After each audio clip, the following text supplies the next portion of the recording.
Carter. He couldn't read hieroglyphics. I think he knew, because he's an artist, I think you can look and guess the cartouches, but he didn't go to university. He was frowned upon, actually, by most of the archaeologists. Thought he was a bit of a chancer, would be a Scottish word to use. So what I thought of doing was I'd look at where did Carter come from and how did he keep looking? And one point we'll come on to, it's interesting, and I've lost the actual detail, is they only spent in total about 18 weeks in the Valley of the Kings, in the whole, until they found the tomb. They spent about 18 weeks there.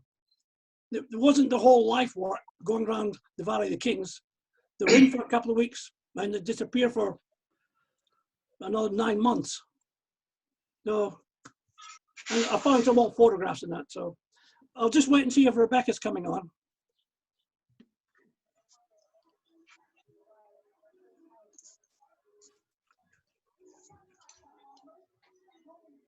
What do you think, Jeff? I don't know. You want a phone or shall I just start? I'm here. Hi, Rebecca. Can you see us? Can you just? Yeah, I can see you. I'm here. I can't work out how to get it to be video. Right. On your screen, on the bottom, there should be a big, thick black line, and it says mute, start video, stop video. No, there isn't. There's just. It says. Can you see our pictures? Sorry, can you see our pictures? Yeah, well, I can just see you. Ah, right. Now, on the top, there's, on the right-hand side, you see gallery. No. No? No, it says on mine. Whoever's speaking will come on your screen. So when Jeff speaks, he'll come on your screen. Right, okay. So in the Zoom meeting, you can just see me. So yeah, Derek, can I see you? If Derek starts to speak. Derek doesn't want to speak, so I'll speak. What about that? Did you see Gil come up then, Rebecca? Yeah, she did. So what you're getting is speaker view. Oh, okay. So which is okay, except you can't see Jeff until he speaks. Derek, it's got to be that your sound's off. All right, hang on. I think I can override him on mute audio. Right. Mute now. That's right. Right, okay. Good. Okay, can you hear me now? Yes. Yes. Fine. Yeah. Hello, Rebecca. Yeah. Hello, everyone. Well, Anyway. Rebecca, as long as you can see us, I'll start the share now because I'm going to do it on PowerPoint, which Okay. is here. Up. Oh, hang on. Now you should all see a PowerPoint. Oh, hey. Yes, I see. Yes, lots of scripts. Right. I should have started at page 1, of course. That's where I finish off. That's the end bit you just saw. So what you'll find out through this thing is the same people keep appearing at various points throughout the story. So we have now these words, exact words: Howard Carter, archaeologist and Egyptologist, 1874 to 1939. Yeah, you know what, the 9 is missing on there. Yeah. 1939.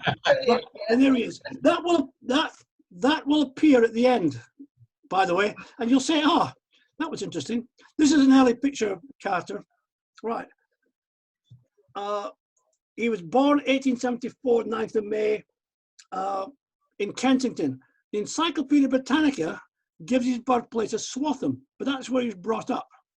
But his birth certificate, which I sadly looked up, shows Kensington. And his father was a successful artist. He was the youngest of 11 children, 3 who died. He went to live with his aunts at Swatham. Said he's a sickly child. And his parents had came from Swatham. All his family seemed to be quite artistic. His mother also liked the good life, it said. And who doesn't? Near to Swatham, where they lived, was the Armistice family at Didditing Hall. Now they left an estate because in the hands of the landowner, because he was a great Egyptologist. He's one of the greatest, Lord Hammerstein. Well, unfortunately, the agent solicitor had a gambling habit, and he stole every penny that they had, and then committed suicide in 1906. And Diddington Hall, we've Oh, removed you've it. been upgraded. Okay, right, we haven't. We're out of time. We removed the 14. All right, okay, love it. Thank you. Right, there we go. I was worried about the reverse. Right, we're all okay. And the contents of Diddington Hall were sold, and 16 books were a Claxton edition. They sold for the equivalent of £12 million. He also had Bibles, historical Bibles, and very shortly he died.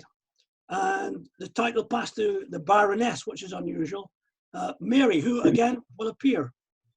And he was left with an inheritance of, or she was left with an inheritance of £345. And the house was, that was after selling the house, or the house was sold. The house was requisitioned by the army, American army in the Second World War, after which it was unrepairable and was demolished. But all these statues are actually bought by the Metropolitan University in the museum in New York. And most of the collection was bought by the Met. At 17-year-old, with the assistance of the new Lord Amherst, I suppose, and the first Baroness and his daughter, Mary, because they were members of the Egyptian Exploration Fund and seemed to spend most of their life in Egypt, hence getting robbed by the guy. They managed to send Carter to assist an old family friend, Percy Newberry, who was only 22, but he was then put in charge to Ben Hassan and El Bashar. Percy Newberry will also reappear. That's the Baron, and that's Lady Mary a little bit earlier on. And they were sent down here, Ben Hassan down here, which is very close to El Amana. Oh, yeah. Right, basically in the middle of the, a 17-year-old being sent in the middle there. And this is the tombs there. And it's famous for, I don't know if you can see this one, it's a huge statue, Colossus, being pulled along by people. There's a guy here pouring water or oil onto the ground. And the other one famous it's for is the wrestlers. There's a wrestling scene in one of the tombs. Howard Carter painted it there. I don't know. And they're famous. And then he writes, many thanks for your note. Finishes it from Newby. Carter's doing quite well, and he's doing tracing nearly as good as me. Carter then goes to join Flinders Petrie at El Amana. On the left. And, Well, you're in the middle there. let me just go back to that one and say, Petrie describes Carter as a good-natured lad whose interest entirely in painting.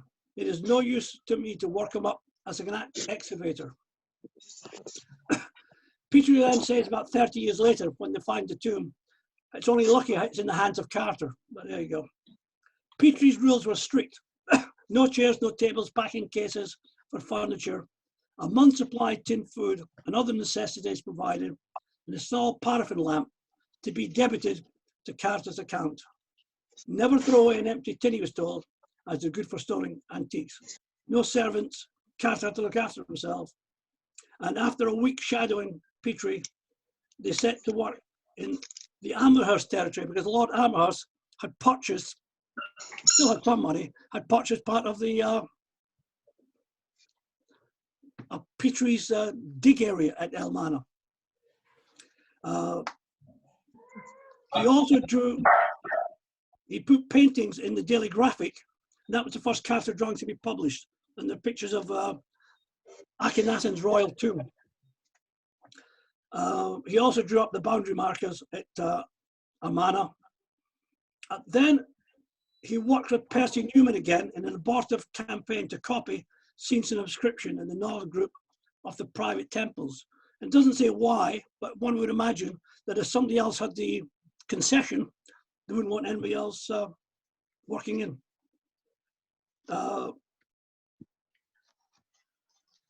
He was then 83 appointed principal artist to the burial place of Queen Hatshepsut with the Swiss Egyptologist, and they spent 6 years there drawing.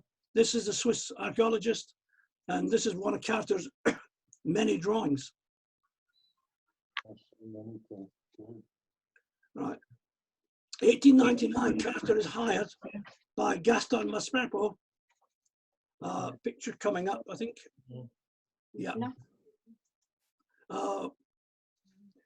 As the first inspector for Upper Egypt.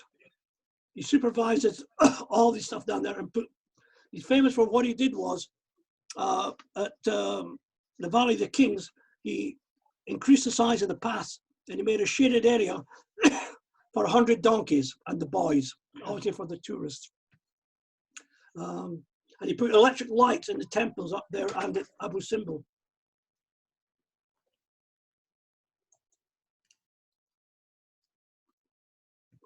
At the same time, the people are coming back. In Luxor, Lady Mary Amherst, now married and titled Lady William Cecil, uncovered 32 tombs at the site and became known as the Cecil tombs, what we now call the tombs of the noble. And there's a picture of her. She was also in a camel. It's actually on a camel. Maybe not a great picture. She's riding in the front, and she's with the Princess of Spain. She's a lady in attendance to the Princess of Spain for some reason. At the same time, Theodore Davis sponsors excavation in the Valley of Kings for the next 13 years.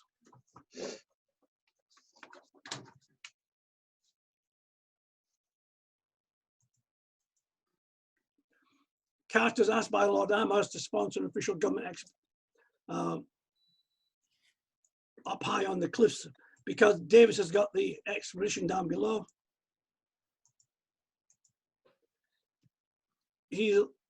Carter's then transferred up north, and he seemed to be doing great work.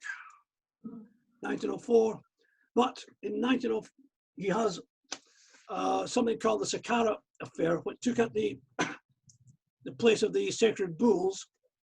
A group of French tourists, rather well off, obviously, and drunk, had an argument, and Carter thought that there's blood drawn. Carter thought the Egyptian personnel had done correctly and refused to apologize.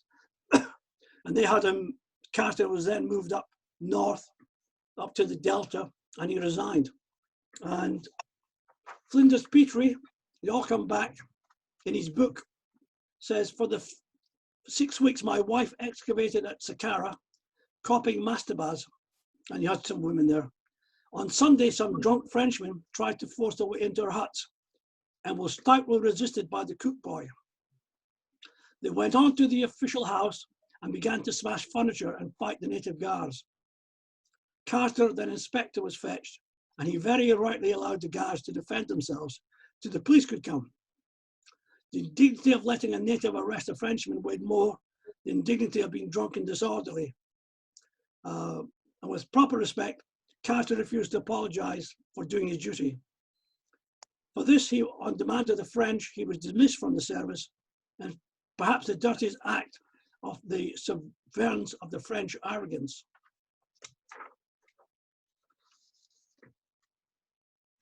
So at this point, Carter is now left on his own. So for 3 years, he's living in basically between Cairo and Luxor, selling watercolors and being a guide. An expensive guide. He only does rich people, I think.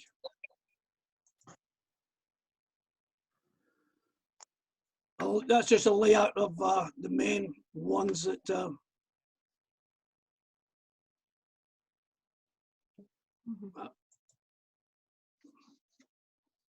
1905, Edward Ayrton, again, he'll come back.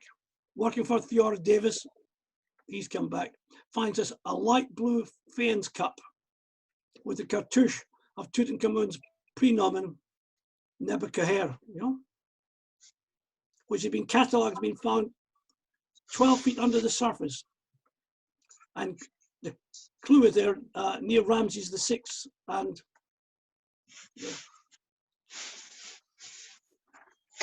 a couple of years later, Ayrton again, working for Davis, discovers K55 with the bodies from Amana, which were interned there. The 7 small seal impressions, and they carry Tutankhamun's prenomen, and identical to a seal that we found. Arthur Weigel, who is the Inspector General for the area, the government inspector, and he'll come back later, twice, had been recovered from the blocking, but nobody recognized the importance of it. And then we have, this is the inside picture of K55 when they found it. This is one of the skulls where the very elongated heads. I think that was Tua. And this one is unknown because the face has been badly damaged, all taken off, and the inscriptions have been removed.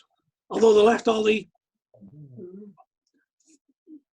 goldwork faience in it. A couple of years later, Ayrton again, he discovers a pit only 360 feet from the mouth of the then undiscovered tomb K62. And this pit we call K54, and there's 12 gigantic pottery jars filled with multiple objects, bandages, broken seals, mud seals, sacks containing flour, natron. Davis was quite famous for the 13 years he had worked there. He demanded from his, because he paid the Egyptian government inspectors to actually do the work for him. So although he was private financing him and he had the concession, he used the government to do the work, I suppose, because they had they call it in Arabic wasta, they had the connection to get things done. But Davis demanded a tomb a season. He went into tombs, took what looked good, donated most of it to America, and then carried on. And people have gone back to his tombs and found quite a lot of stuff on the floor that they never took any notes, these people. And they don't know what was in which position when they went in, and he only took the good stuff. He didn't like the look of what was in here, and he sent it all to the Metropolitan Museum in New York. This is what was inside. This is bandages with Tutankhamun's name on it. Natron packing, stuffing. Probably they were used stuffing the corpses to get them to a correct shape. This vase was in hundreds of pieces, and the museum, the Metropolitan, have put it back together. This is a mud seal with Tutankhamun's signs on it.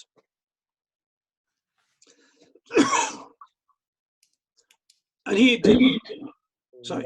just ignored these. Again, Davis has someone else working for him now, Harold Jones, Ernest Jones, and the tomb 58 is called the Chariot Tomb. Davis, in his publications, this makes it very difficult to trace things through. He creates Edward Arton, who worked for him previously, as actually discovering it. They find there's a small figurine, gold foil and chariots from a chariot with the names of Tutankhamun and I. But it seemed to be a satellite tomb from KV57, which is Horemheb's. This is a picture of KV58. So it was just a straight shaft into a tomb. So there's never any intention of a burial, you wouldn't think there.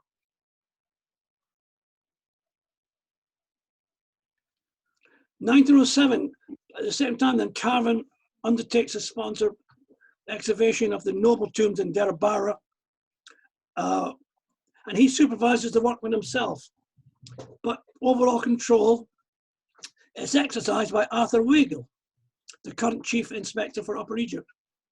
He was a great Egyptologist, but he didn't suffer fools or incompetence, and he wasn't sympathetic to Carnarvon. This is Weigel, and he will come back again.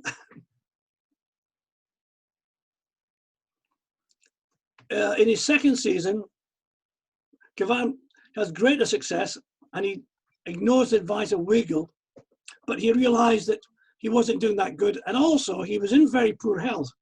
Carnarvon had been involved in a car accident in Switzerland previously, and after that he traveled with a doctor constantly. And therefore it must have been very hard work for him, even in the winters in Egypt, to be out there. And I'm sure that the local crew were not working 100% under him. So he then felt he had to get his own man, as they would call it. And he undertakes the Howard Carter on the recommendation of Gaston Maspero, who's the director of Egyptian Antiques, who still thought Carter was a good archaeologist, even though he had resigned or been sacked for the Saqqara affair.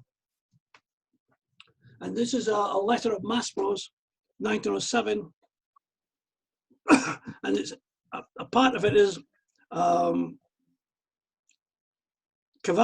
Lord Kerr-Morgan writing to him saying, could you find me a man to survey my works? I'll leave the method of payments in your hand. And then Carter writes 2 years later, almost, no, maybe 18 months later, Lord Carnarvon has accepted my conditions. He will be in Egypt, and I have to thank you again. So we're all connected somehow. So by this time, Carnarvon has given the money, and he's built a dig house at the edge of the Valley of the Kings. And sitting there one night, he's given a handful of alabaster fragments from a well-known Egyptian local who seems to know where a lot of the tombs are. They go up to it sits above the quite high on an escarpment over the valley of the nobles, the tombs of the nobles. It's in dreadful condition, but 2 years later they go back and clear it, but there was very little there. They intend to move up to the Fayoum, but at the same time they find out that Davis has resigned the concession to dig the valley, saying that's after 13 years. He fears the valley of the tombs is now exhausted. He thought that he had found the tomb of Tutankhamun earlier, when he had found the gold parts and so on.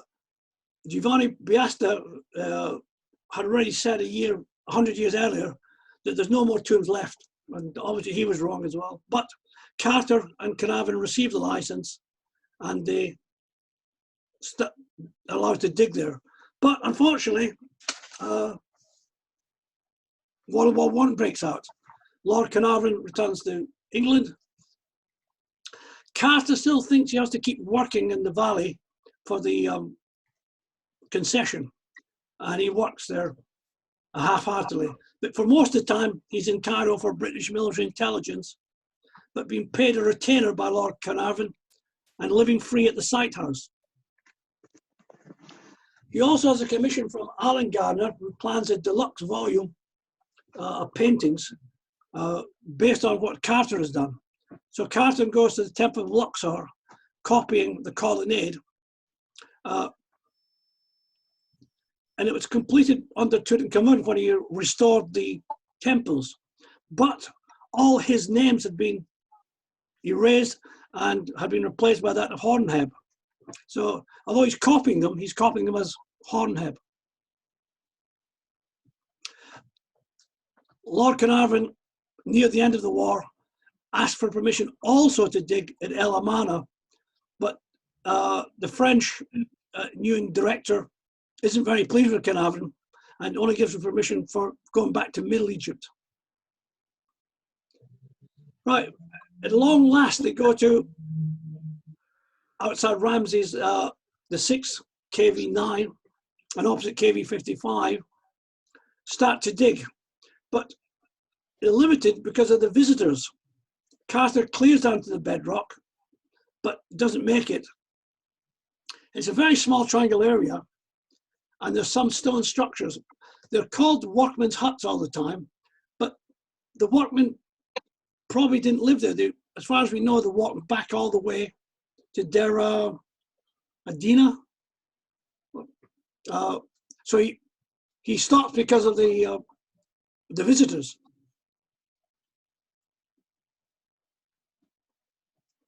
That's the end of that season. The next season is Lord Carnarvon has an operation for septic appendix.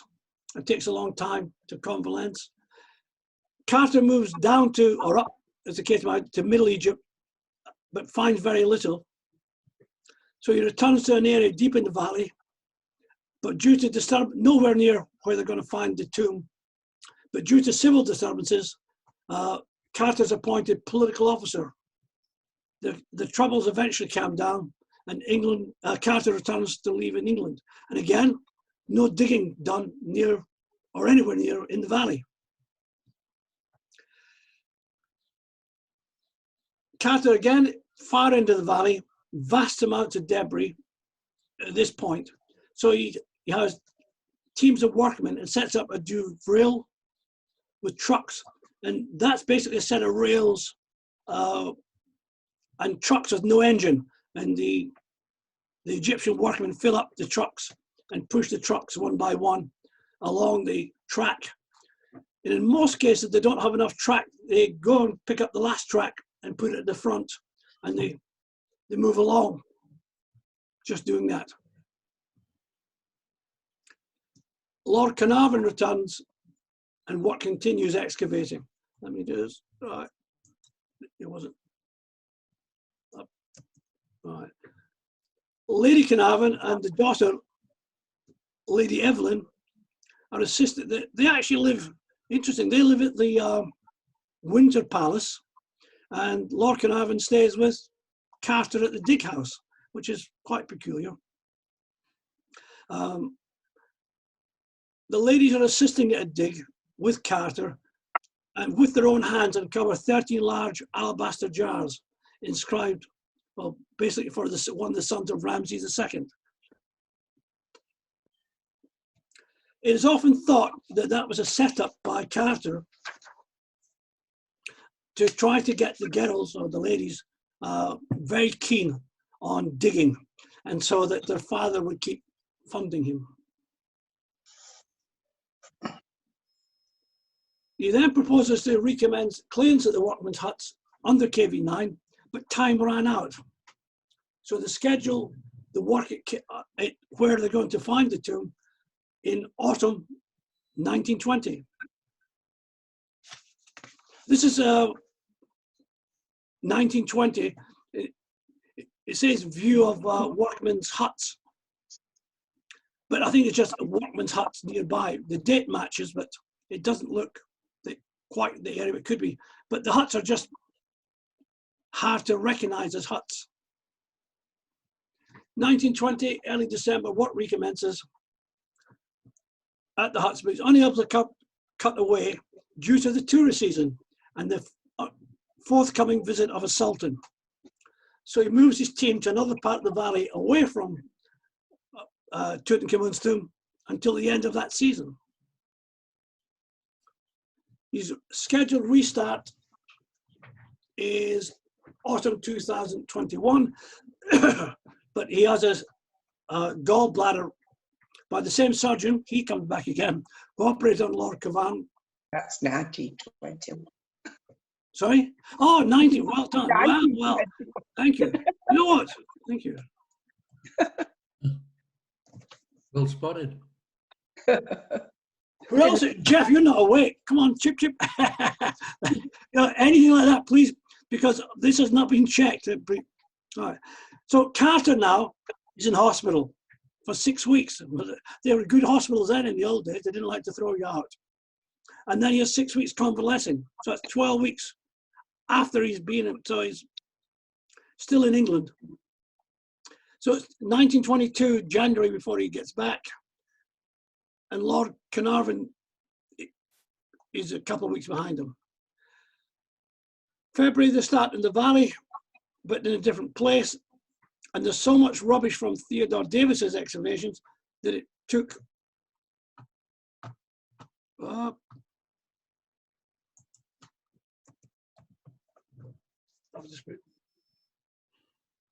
took 40 men and 120 boys 10 days to clear it.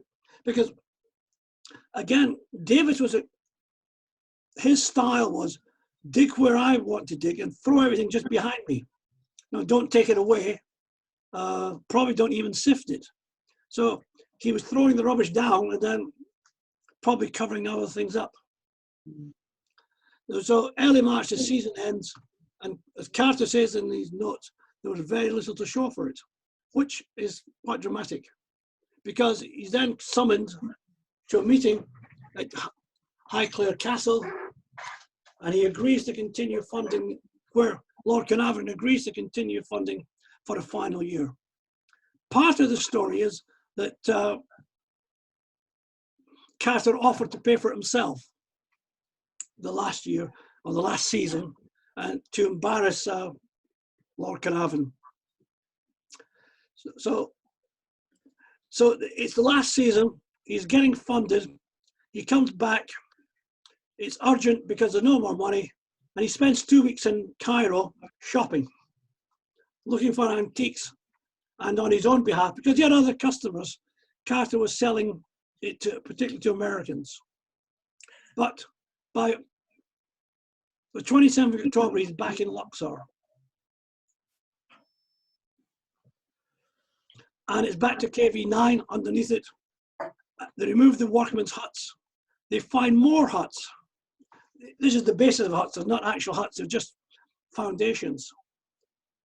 Removes them, and they've got 3 foot more of solid. I'm trying to see what he has a term for it. It's not alluvial, but it is actually alluvial. Yeah, the huts were built on natural detritus. This is this is soil that's come down off the mountains and been washed down the front 3,000 years ago, and is like cement. Carter is not there on the morning of the 4th, but the men under the local foreman clear the debris under there and down to the bedrock, and they find the first step down to the tomb. It's a bit sad that, because in these stories you always see it's the water boy, isn't it, who is just looking at a place to put his water down, and he finds the step under the sand. But unfortunately, it was under what is almost like concrete, and it was just dug out by hand. I put this one up because our impression of the tomb is completely different to what it actually was like, because they put up the wall around it to protect it from the floods, because the valley gets flooded constantly. Maybe every 10 years there's a complete flood, flash floods. And so many, although they say the dry air kept the things intact, lots of the tombs were damaged, particularly KV5, that's the tomb of the sons of Ramses II.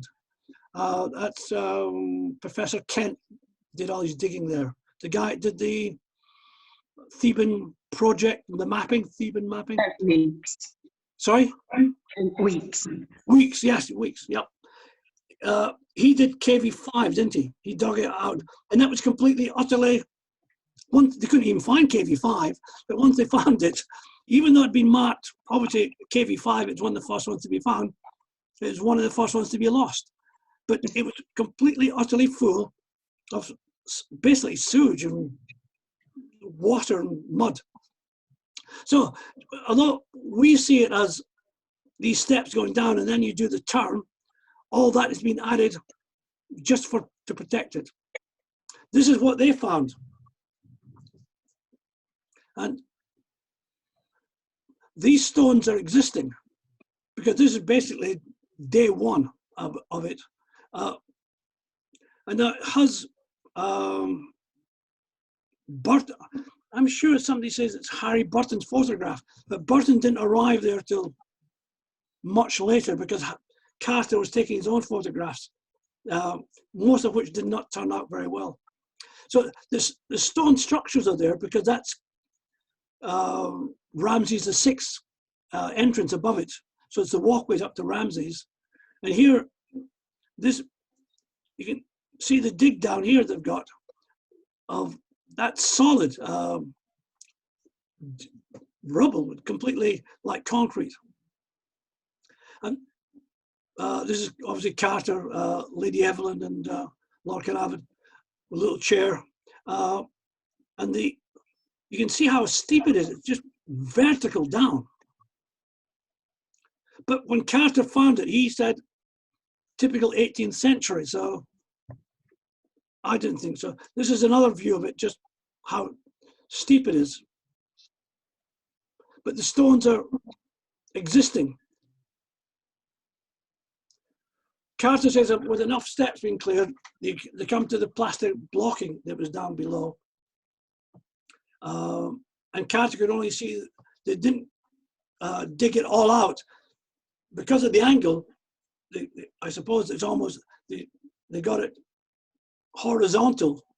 And so they're coming off the steps and they can see the plaster blocking ahead. And they can see the Theban necropolis, a jackal over 9 bound captives, which is also similar to what the pharaohs had on their sandals, I think, wasn't it? Nine enemies. He refills the pit and crosses the Nile to Luxor to send a telegram. Okay, yeah. Small rocks. Right. The telegram, I couldn't find the original, a copy of it, but it was in code because everything they sent was in code because they didn't want other people to know what they were doing, and especially when you found something. So I'm looking at the time. Do you like a little break for tea? Cup of tea time, yeah. Yeah, yeah. 20 minutes. Yep. Are you okay with that, Rebecca? 20 minutes, yep, brilliant. Yeah, okay. I'll leave it on because as far as I know, it will keep running. So yeah. Are you got on? Sorry, Rebecca. I've lost everybody because I'm looking at. Sorry. What did you say? Right.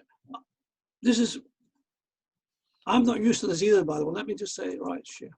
There we go. No, you haven't come up on it, Rebecca, the video, have you? No. No, that's okay. As long as you're hearing, it doesn't matter in that way, as long as you're getting the... I can hear perfectly and I can see everything that's on the screen. Okay, that's the main thing. Okay. So... I think it's because I'm on my mobile phone that it's not letting me access the video. All right. Or maybe I have to make an account or something. I'm not sure. No, well, you're into the Zoom, so it's fine. Anyway, okay. Yes, I'm fine. Okay. Fine. Okay. So we'll say 1:30 then. Yeah. Okay. Yeah. Great. Okay. Thanks. You can now go to your Zoom, and then on your left you can say, I think so. Zoom meeting. Zoom. No. Zoom. Meeting controls. I have no idea what I'm doing here, by the way. No, I'm glad it's not just me. no. The background, but it's not coming up. It's maybe not going to be found. So Carter refills the entrance with small rocks. I had a great photograph of that, but I can't find it. He has a new assistant, Arthur Callender, and they have all the rubble removed from the stairs. And by late afternoon, they find the seals of Tutankhamun blocking the plasterwork. And so, between the two sealed vertical doors of the passageway, which is about, I think, 8 meters long, they've not only was it full of rubble, he calls it chert stones. That was a hard find rock. So there's a long argument saying that the 8-meter passageway between the two blocked entrances was empty originally, and then after the first break-in, they somehow managed to fill it through the small hole and fill it with stones, because then the argument is on the final blockway where they've patched it for the break-in, because it's wet, the stones have left a scar marking, but the rest of it is not marked. But the way Carter reads it is that he says, noted the seals, made photographic records, which were not, as afterwards proved, not very successful, because he was a terrible photographer. Removal of the blocking leads a corridor quite steeply filled with rubble, but there's evidence the rubble had been burrowed into at least 2 occasions. The mass of the filling being of white clean stones mingled with dust. While the upper left-hand corner, a large irregular hole has been pierced through, which has been refilled with dark flint and chert stone. And chert stone is a fine grain rock. And anyway, they remove the rubble and they find there's broken pot sherds, jar seals, fragments of small objects, water skins lying on the floor, alabaster jars, whole and broken, and coloured pottery vases. And that's in his journal, which is on the Griffin Institute.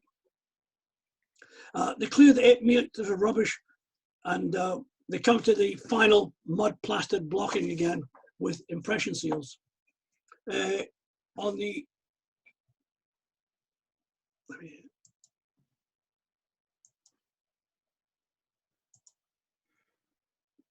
on the 26th of November, Carter makes a finding of the famous tiny breach in the top left-hand corner, accompanied by Lord Carnarvon, and they see great things through it. And in his journal, he puts, "We mounted our donkeys and returned home, contemplating what we'd seen." Now, the Griffin Institute has his journals and his diaries, two separate things. The journal is it's lined paper, beautifully written, as you expect from an artist, I suppose, in a ring folder. The diary, I've got pictures of the diary later, is it's just full of comments like 2 donkeys. That's all it says for that day, 2 donkeys, and it just carries on. So donkeys play a very important role, I can assure you out there, in many ways. Right. They then explore what was called then we call it the antechamber. Now, there's no evidence who broke down that door. Carter just sort of ignores it completely. The next thing is we're in the antechamber.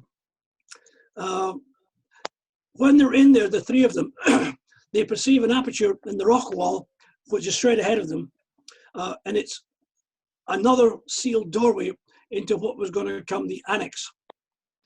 Carter and Carnarvon crawl under the furniture to get into the annex and see it's even worse state than the antechamber, then come back again. This is Carter's drawing of the antechamber, with obviously the wall down here with the and this is, it's so interesting. If you look at this, box where it's sitting there, and the rubber, and admitting that Carter is one of the greatest artists, Egyptian artists going, and he's got this as such a detail. We'll see later what looks a bit suspicious. This is it when they're emptying, they've got the stuff coming up, tourists are appearing, but it's still fairly ragtag and bobtail, people just basically humping stuff out and up the rock face. But you can see all the walls are ready, they were already done. And you think, why did it go, it's a tiny triangle that they're in. Why did they pick just that piece? It's most, I went over, they had the huts there, but, and you think, did he know something? Well, if you knew something, you'd go there right away. Okay, he's got the concession, nobody else can legally dig there while you've got the concession, but the government could have taken the concession off them. Lord Carnarvon could have died because the concession was his. You know, it could have died earlier than he did. Then the concession may have been lost. So why hang on? It's strange. This shows you how steep the stairs are coming out. It's vertical steps. It looks like a bed part that they're carrying out, and not a harp. It does look like a harp. And there's Carter's sun hats. He's right on the closed doorway leading to the burial chamber. He says there are many seals bearing the insignia of the king, and the bottom part of that blocking, a small breach had once been made, large enough to allow a small man to pass through, but it had been carefully reclosed, plastered, and sealed. Now it doesn't say what the seals are. You'd imagine it would be the jackal and the 9 prisoners, but he doesn't say. But he says, this is his quote, evidently the tomb beyond had been entered. Now there's an advantage of it being entered. Their contract with the government is, if it's completely untouched, the government get everything. But if it's been robbed, it's a shared adventure. So Carter's always got this idea, obviously, in the back of the mind. By the way, it's not perfect. This is the chamber, inside the antechamber.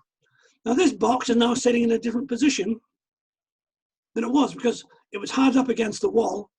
In his sketch, if I go back, that box there looks the same box, and there's no box here. And the rubbish and the straw is now down here. Yeah. Throughout every picture you see, this is a straw basket, if you see it closer, and rush. It's rush matting perhaps, or rushes. It's always there, no matter what they're doing, that is always there. And yet you think you would have cleared it and had a look at the seals, because if it had been broken through, okay, maybe the top people from the guards didn't want to take the seal through that, but you would think that they would if it's the royal thing. We have the 2 statues. One is of the king and one is of his car. I'm not sure which is which. And they've actually got, you can still see, this is early because they've still got the shawls over them, protective shawls. These are the last things to leave the antechamber. Even when they break through this wall, these remain. And what they do is, for some reason, they build a wooden protection. So they just have this covered here, open, and the 2 statues are in place, but protected. Everything else has been taken out, apart from the 2 statues. And Carter says, for that reason, but doesn't say what that reason is. And he never went through that hole. Now, if you've just got through this and thinking, what's through the next one? I know where I'd be. I'd be through that hole just to have a little look, just to check. But there you go. He didn't go through. This is more, it's starting to get, they've got the wall around now. Before, in the previous pictures, this wall hadn't been built. The wall is there. Carter, by this time, has got a wooden barricade over the front of it, slatted. Then inside is a steel door which can be padlocked, solid steel, further inside. And it's a great tourist attraction. Everybody's coming. It is. You know, I'm sure we'd all want to go and see it. And obviously, you can see all these pith helmets all over the place. So obviously, somebody's making a great time. Lord Carnarvon strikes a deal, exclusive deal, with the Times newspaper for £5,000, which it must be worth, I don't know. I should have looked it up, but I would think at least 2 million, 3 million, maybe more, pound, plus 75% of all the profits of what they can sell. And other journalists are furious, especially Arthur Weigel. Now, if you remember, he was the principal or chief Egyptian antiquities inspector for the area. And he worked with Lord Carnarvon, and he didn't like him. And now he's correspondent for the Daily Mail, and he's very upset that they're not getting the exclusive.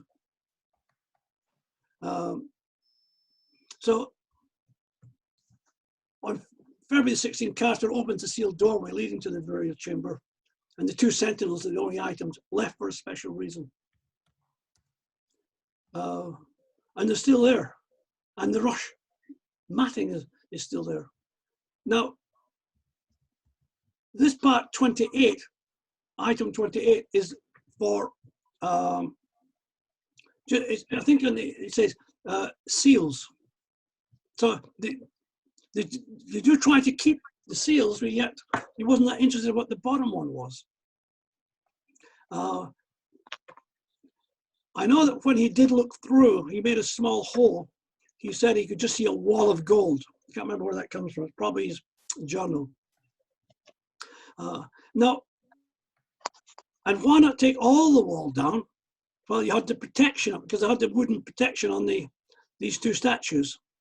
And yet they've left this piece, which, yeah, they can get in, but very, not impossible, but more difficult to get things out.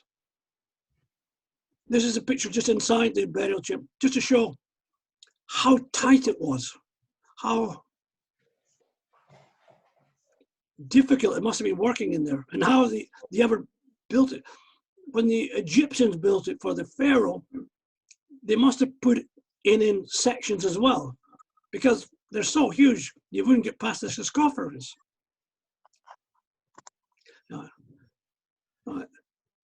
February the 26th, the tomb, it hasn't taken very long, by the way. It's only February the 16th they've opened the door, and by the 26th the season's closed and the tomb is closed. Howard argues with the key members, so it says, and with Lord Carnarvon regarding his attitude and his friendship with Lady Evelyn. At the same time, the Egyptian nationalists are obviously demanding that the tombs, because the nationalists are starting to take over now, they want all the tomb, the treasure sold off to pay the national debt off. Unfortunately, very quickly, Lord Carnarvon dies in Cairo from a shaving neck mosquito bite that went septic. And this is before penicillin. But the rights to the contents of the tomb are passed from Lord Carnarvon to his widow. Officially, she signs a contract with Egyptian Antiquities. And this then starts the stories about the curses.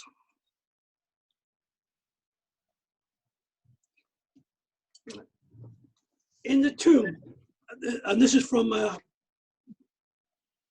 Carter's journal, he says, and that's his spelling.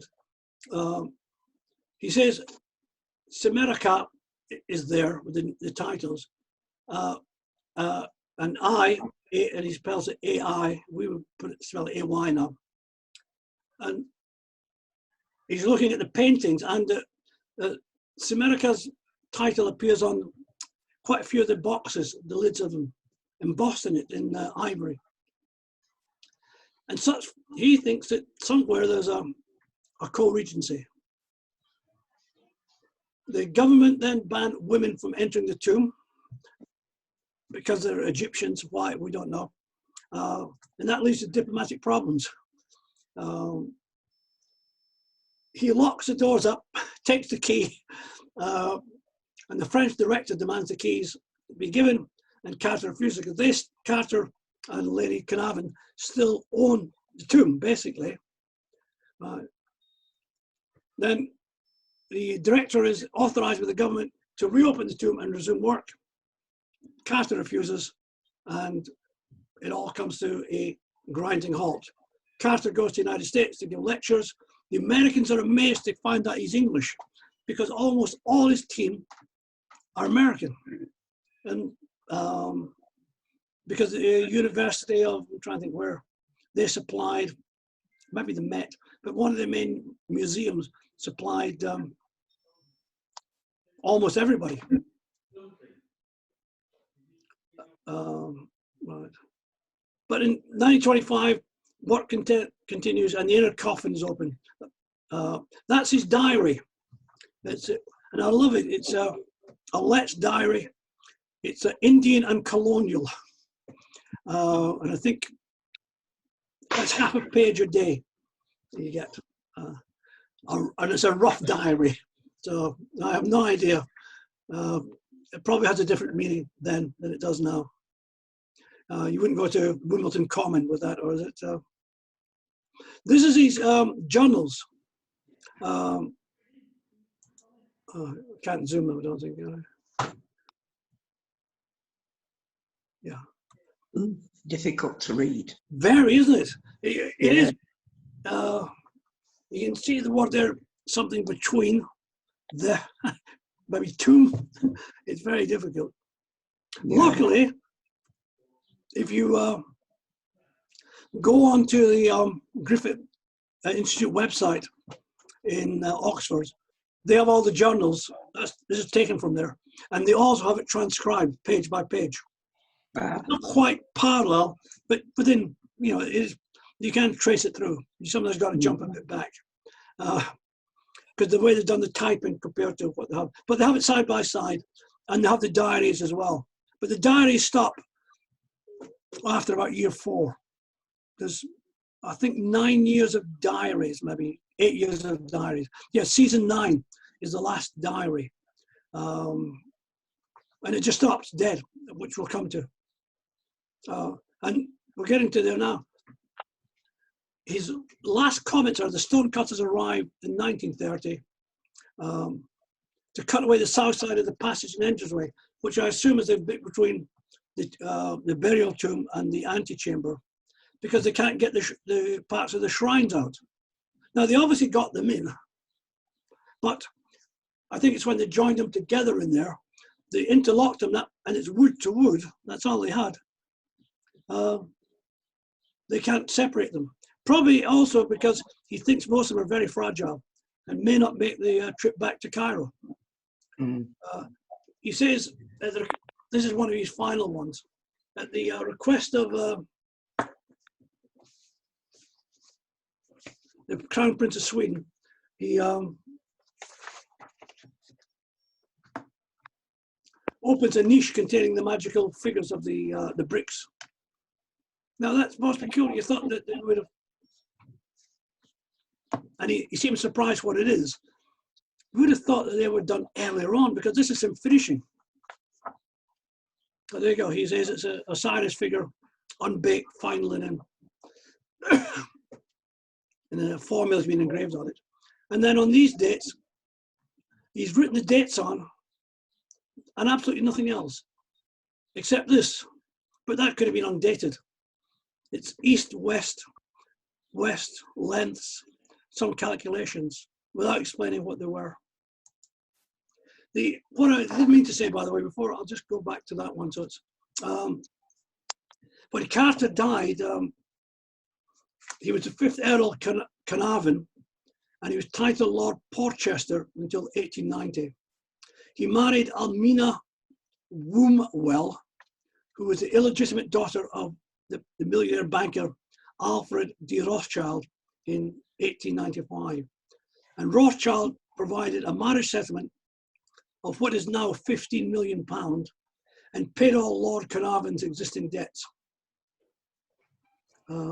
Following Carnarvon's death in 1923, his Egyptian collection was sold by his widow to the Metropolitan Museum to pay the death duties.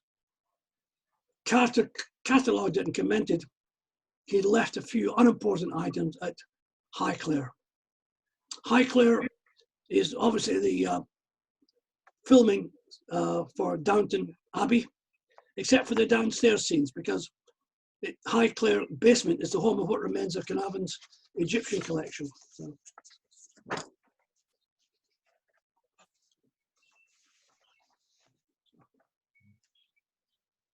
So Carter's at A flat. This is not he lived somewhere else completely. He lived almost always at 19 Collington Gardens. It was a single roomed studio apartment. It was up for sale recently for £900,000, and I don't think a selling point was that it belonged to Howard, but it was up for sale. You could have bought it. And the advantage of it is because it's a gardens, there's a central garden in front of it in a square, and you had access to the gardens. Right.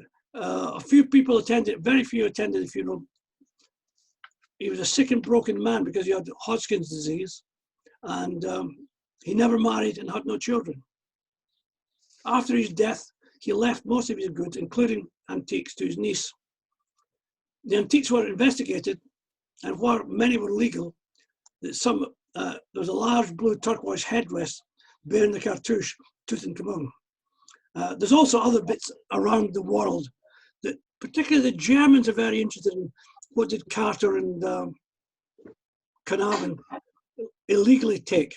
Because at one point the Egyptians found a bust of Tutankhamun in a trunk marked Ramses VII, ready for shipment when they took over. Probate was granted, and Burton and his publisher, they were the executors actually. And he's described as Howard Carter of Luxor, Upper Egypt, Africa. That's a great address. And he left £2,002. And a grant of probate, because he must have property, I suppose, in Cairo. That was given also 39. He's buried in Putney Vale Cemetery, nondescript grave.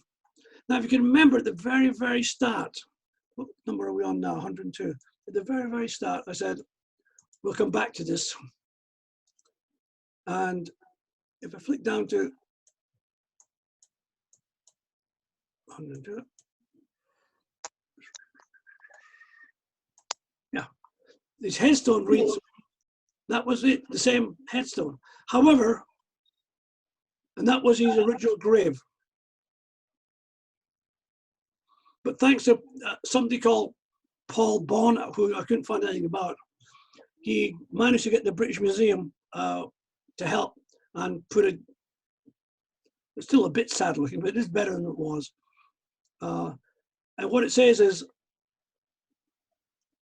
and it's a quotation taken from the Wishing Cup of Tutankhamun. That's it there at the bottom. And at the foot end of it, it's a hymn to the sky goddess there. They eventually put up a plaque at 19 Collington Gardens eventually.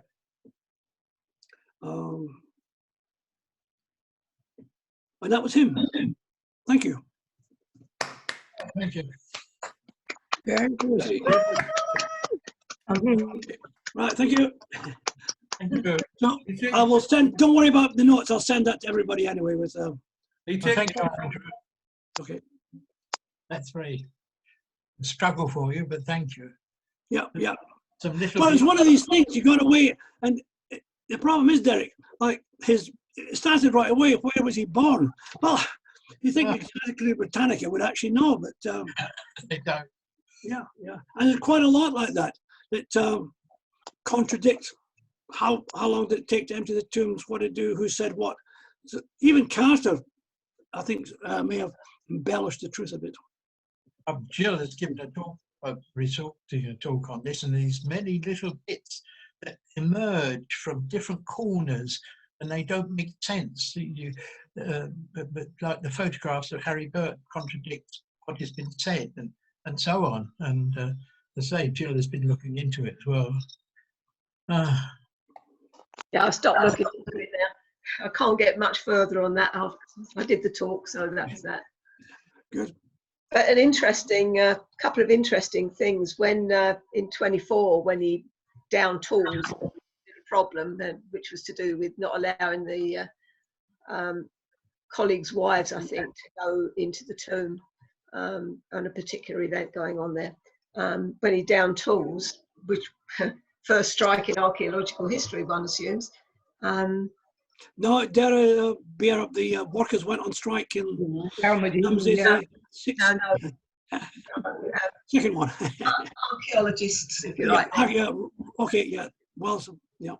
But when he was off doing his talks in the States, now according to a guy called Thomas Hoving in his book Tutankhamun: The Untold Story, there was a special commission which was headed by Lacal to make an inventory of the tomb, and an inspection of Carter's storeroom brought to light an undocumented sculpture, and it's the head emerging from the petals of the blue lotus, and it was actually hidden in a crate marked red wine.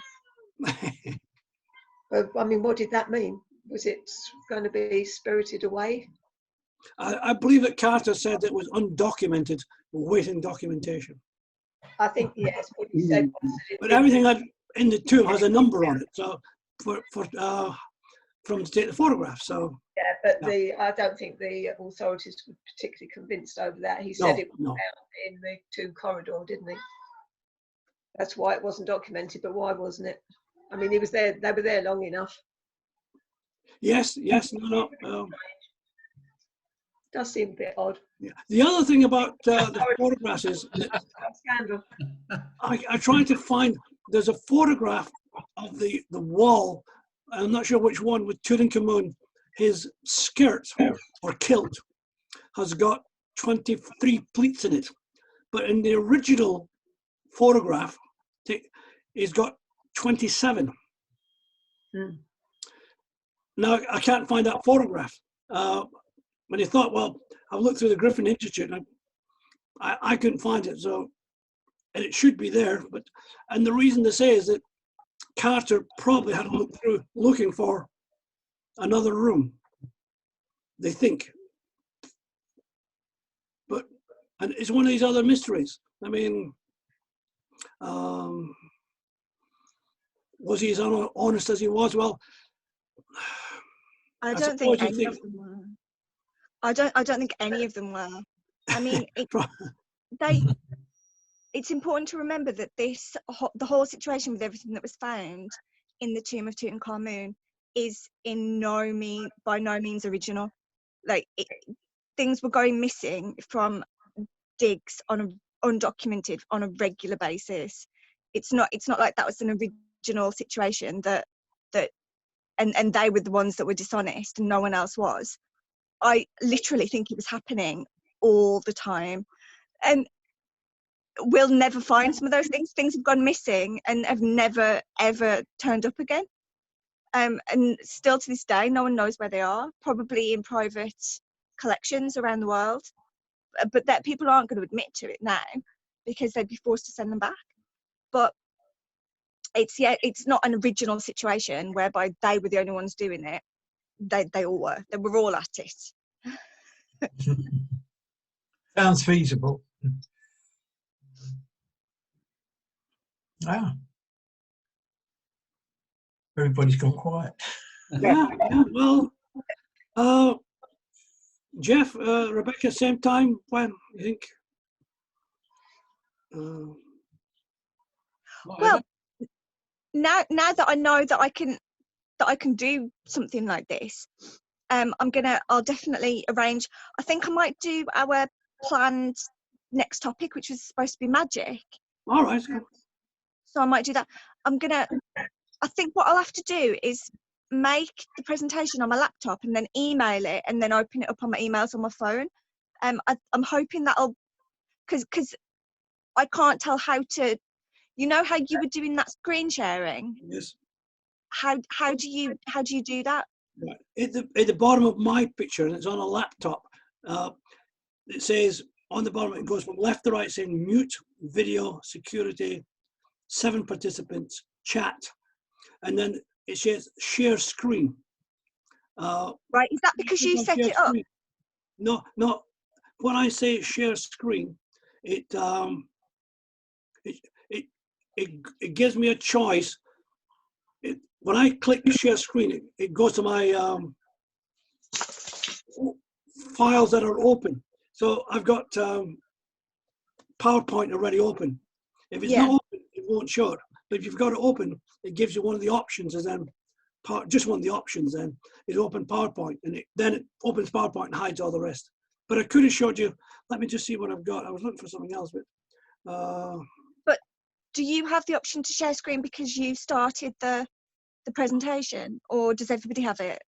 Well, I have share screen on mine. What's come up on here? But Right.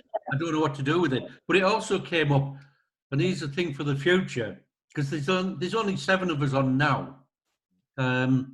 Yes.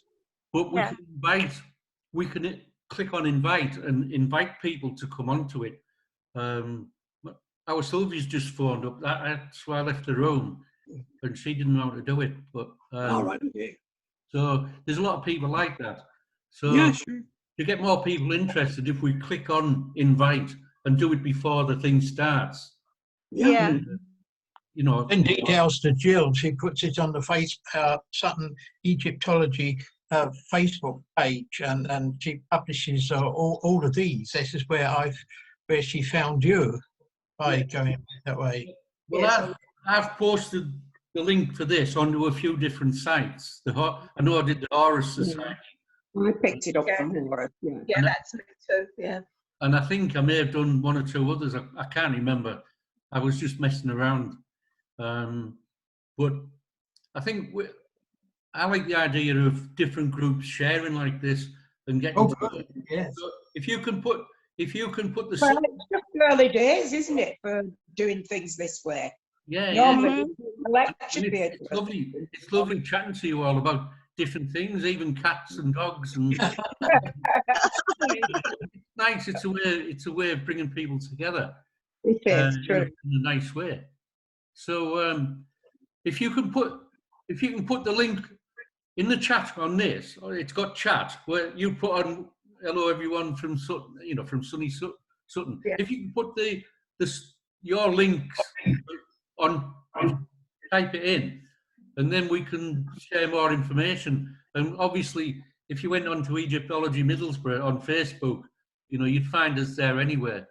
But Yeah, I think I'm linked to your one anyway. Fun? Yeah, I looked at your one yesterday, Yeah. and I did a like and a follow and all that on it. Yeah. So I pick it up direct from you now. Yeah. But if you do the search on, in the top left-hand search box on Facebook, we're just Sutton Ancient Egypt Society. There's only one of us. Oh, Sutton Ancient Egypt Society. And do you get many people to your group? Sorry? Do you get many people attend? No, I think we're about 35, something like that. We're not a big group, but we do get good speakers. Oh, do you? How often do you meet? Oh, yes, we had Chris Norton, we've had Campbell Price, we've had, who else, Derek, have we had? So many people. People, yes. Oh, Really? Barry Kemp came and spoke to us, and they all like us because we're a small, friendly group. Yeah. We're not a big group like Sussex, which is a huge group. Yeah. Sussex, we both belong to Sussex as well. Yeah. And go with it.